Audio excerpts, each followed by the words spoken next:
Okay, here's a thought. What if the next big leap in software development wasn't about mastering some new, really complex coding language? What if it was more about just thinking in plain English and focusing on a feeling, a vibe? Today, we're diving deep into vibe coding. It's this emerging AI-driven software development model, and it's really starting to reshape how we think about human creativity and machine execution. Absolutely. And our mission here in this deep dive is to really unpack this whole concept for you. We'll look at the big promises it makes, the psychology behind it, which is fascinating, how it's actually being used now, and crucially, some of the hidden risks, what it might mean for software engineers, for you listening. Yeah, the goal is to give you a really solid understanding quickly and thoroughly. So at its simplest level, vibe coding. It's Yeah. where you describe a problem, right, or what you want to achieve, just using natural language. And then a large language model, an LLM, takes that and spits out the actual code. This idea, it really blew up with Andrej Karpathy back in February 2025. He described his experience as conversational, almost passive, and he famously said, the hottest new programming language is English. That quote really captured it. It did. So let's dig into that fundamental shift. Vibe coding, it's all about getting across your intent, the what you want. It's not about meticulously crafting the syntax anymore, the exact how. The AI handles the technical stuff, the boilerplate code. Yeah, all that repetitive stuff. Exactly. And a key thing here is that users, developers, they often just accept and integrate this AI code without understanding every single line deeply. It's definitely a code first, refine later kind of mindset. It really is. And it's more than just a new tool.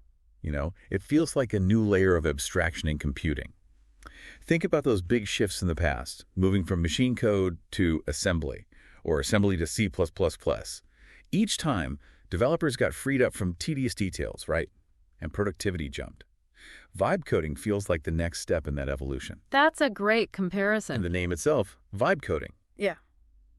It's interesting, isn't it? It deliberately puts human feeling right at the center. It feels like a cultural reaction almost to the friction and, let's be honest, sometimes the joyless parts of modern software development. The promise is getting rid of the tedious bits, syntax errors, simple debugging so you can stay in that creative zone, that flow. That flow state, yeah. That's crucial because this is where it gets really interesting, I think. The vibe isn't just about the code itself. It's deeply connected to the human mental and emotional state, the psychology of it all. It makes me think of Mihaly Csikszentmihalyi's concept, flow. Oh, That deep immersion, that energized focus, the zone where the code just seems to write itself. And vibe coding seems designed to minimize the cognitive load, the interruptions, to help you stay there. exactly. You're shifting, in a way, from purely logical step-by-step thinking towards something more intuitive. The developer's intuition guides the high-level prompts, what you ask the AI for. Yeah. And the AI handles the granular stuff, the implementation details. This hits directly on major pain points in what we call developer experience, or DX. Right. Think about it.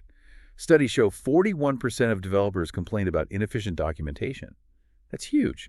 And over a quarter spend an hour or more every single day just searching for information. Vibe coding promises to smooth all that out and make it almost seamless. And it goes even deeper, doesn't it? It touches on psychological safety within a team. That feeling that it's okay to take risks, to experiment, maybe fail sometimes. That seems essential for the experimental nature of vibe coding.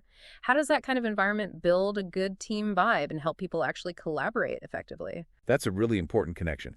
And it brings up a, frankly, critical question about the talent pipeline. Traditionally, you had to really master the low-level syntax, right? That was the barrier to entry. But vibe coding lets novices generate whole applications almost instantly. Yeah. They might skip a lot of that foundational learning. Yeah, I can see that. Senior developers, though, with their architectural sense and debugging skills, they're much better positioned to use these tools effectively. So you get this potential dangerous chasm opening up. It could create a real onboarding and training crisis for junior folks down the line. It means we absolutely have to rethink how we teach.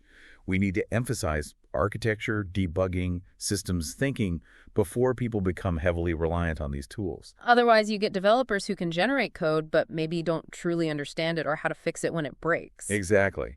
They can build, but can they maintain? Can they secure it? Okay, so let's talk practical application. Because even if it sounds intuitive, like you just talked to the computer, successful vibe coding still needs discipline. What are the core principles emerging for doing this well? First, seems like Start small, iterate often, don't try to build the whole thing at once. Definitely. Don't overwhelm the AI. Baby steps. Second, mastering the prompt. That seems key. The quality of the output depends entirely on how good your input is detailed, specific, context-rich. Prompt engineering is basically a new core skill. It really is. It's becoming its own discipline. Third, plan and structure first. Maybe even use the AI to brainstorm the outline the user flows before you ask it to write code. Good point. Use it as the thinking partner initially. Fourth, testing. Test, test, retest. Rigorous QA is non-negotiable, maybe even adopting test-driven development, TDD, where your tests become the specs for the AI. That's a really smart way to approach it. Use the tests to guide the generation. And finally, version control. Git, or whatever you use it religiously. It's your safety net for experimenting and rolling back if needed. Absolutely non-negotiable. You need that history, that ability to undo. And we're already seeing, a whole ecosystem of tools popping up for these workflows. Things like Cursor, which is an AI native code editor, or Replit with its Ghostwriter AI and their online IDE. There's v0.dev for generating UI components from text prompts, and even tools for non-technical folks like Lovable or Zapier interfaces, letting them build apps or internal tools through chat. It's moving fast. Wow, yeah, a whole new toolkit. So how does this new vibe coding approach mesh with established methods, like Agile specifically? I can see powerful synergies, but also maybe some real friction points too. You're right on both counts. There are definite synergies with Agile. Vibe coding can supercharge that build, measure, learn feedback loop. That's core Agile, right? Helps teams respond to change over following a plan because you can translate new requirements into working code so much faster. Get feedback quicker. Speed and iteration, yeah. But the tricky part, the tensions. Vibe coding can feel quite solitary sometimes, right? Just you and the AI. Could that lead to really idiosyncratic code? Or create knowledge silos where only one person understands how a piece was generated? That's a real risk. And the sheer speed. Does it tempt teams to skip important Agile ceremonies, like planning meetings or retrospectives? Because if you skip those, that's often how technical debt starts piling up. Absolutely. If you compare them, vibe coding is intuitive, conversational, experimental. Its main goal is rapid prototyping, getting ideas out fast. Flexibility is extremely high, but so is the risk of tech debt and poor quality if you're not careful. Compare that to traditional waterfall or even structured Agile like Scrum. So no, it's not a replacement for Agile. It's more like a powerful technique, especially for the early stages of a project. You still need that Agile rigor for building robust, maintainable software long term. Okay, so that's speed. It's enticing, but it has hidden costs. We need to unpack those silent killer vulnerabilities that might sneak in with AI-generated code. Yeah, this is super important. There's this concept of security by omission. The AI is optimizing for function, right, to make the code work. It's not inherently thinking about defensive programming. This can lead to subtle flaws, things that are easily exploitable but might pass basic tests.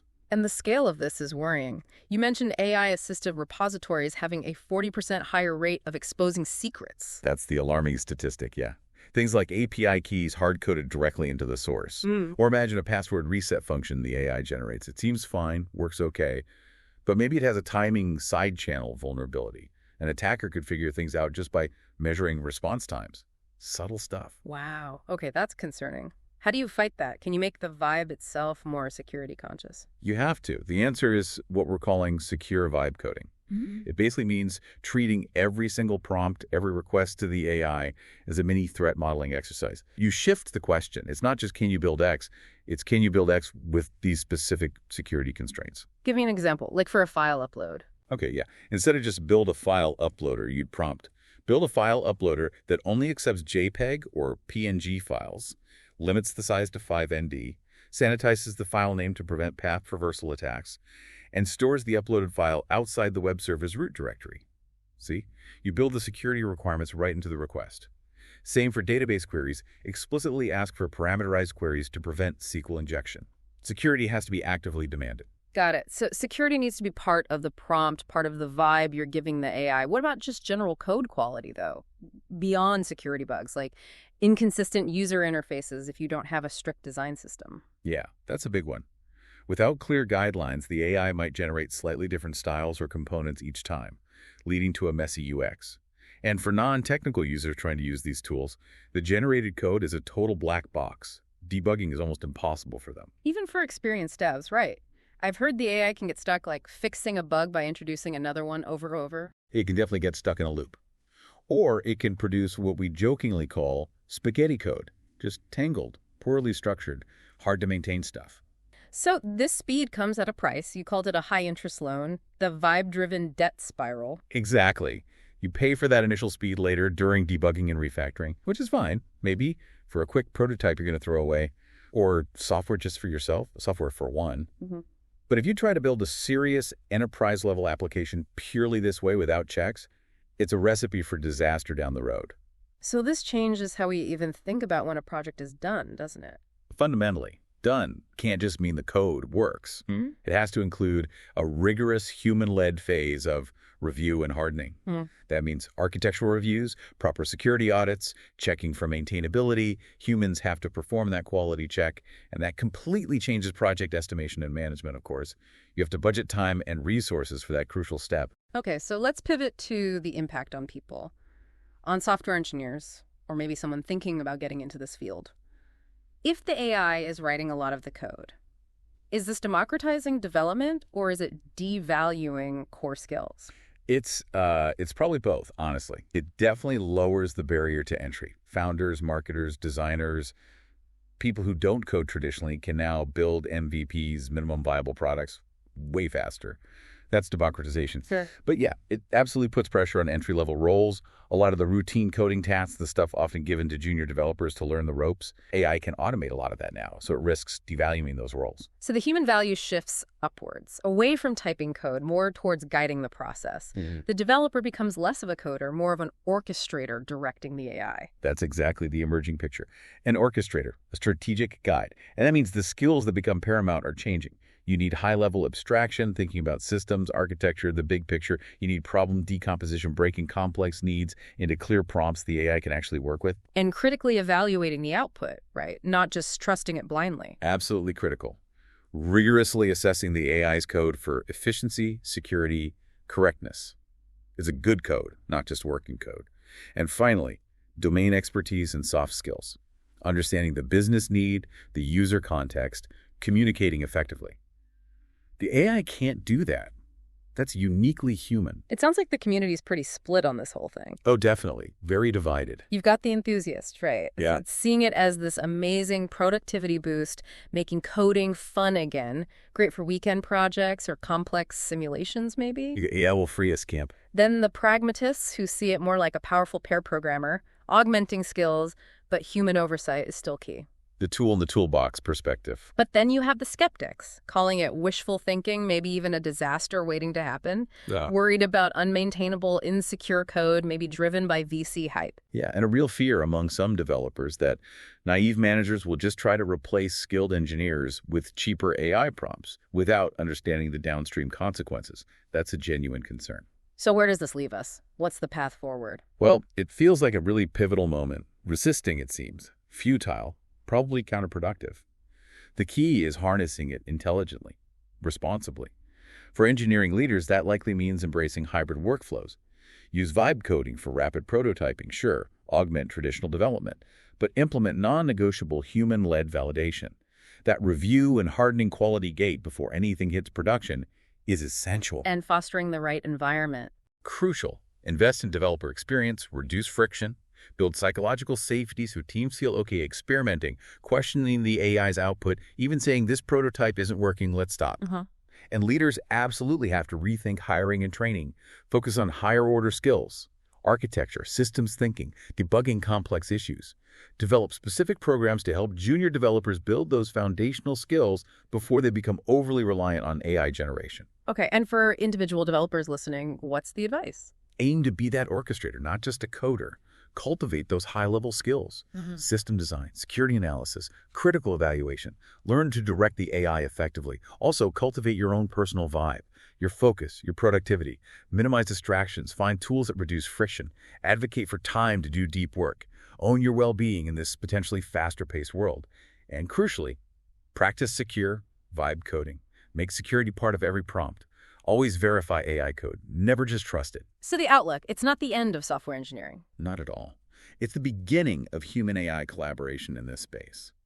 It's about elevating the work, blending the speed and scale of AI with human wisdom, critical thinking, creativity, and ultimately human accountability. That's a powerful way to put it. This deep dive really shows that the future isn't just about faster machines. It's about a whole new kind of partnership in creation. Exactly. We've seen how incredibly powerful vibe coding can be for pushing innovation forward quickly, but we've also seen how absolute critical the human element is for ensuring security, quality, and that the things we build are actually viable long term. It's about getting the best of both. So, maybe a final thought for you, our listeners, to chew on. If the AI is handling so much of the how and maybe even a lot of the what in coding, Yeah. how do you define your unique contribution? What's the real art of creation in this new era look like for you? What does it truly mean to be a developer when maybe your primary skill becomes orchestrating this incredibly intelligent partner?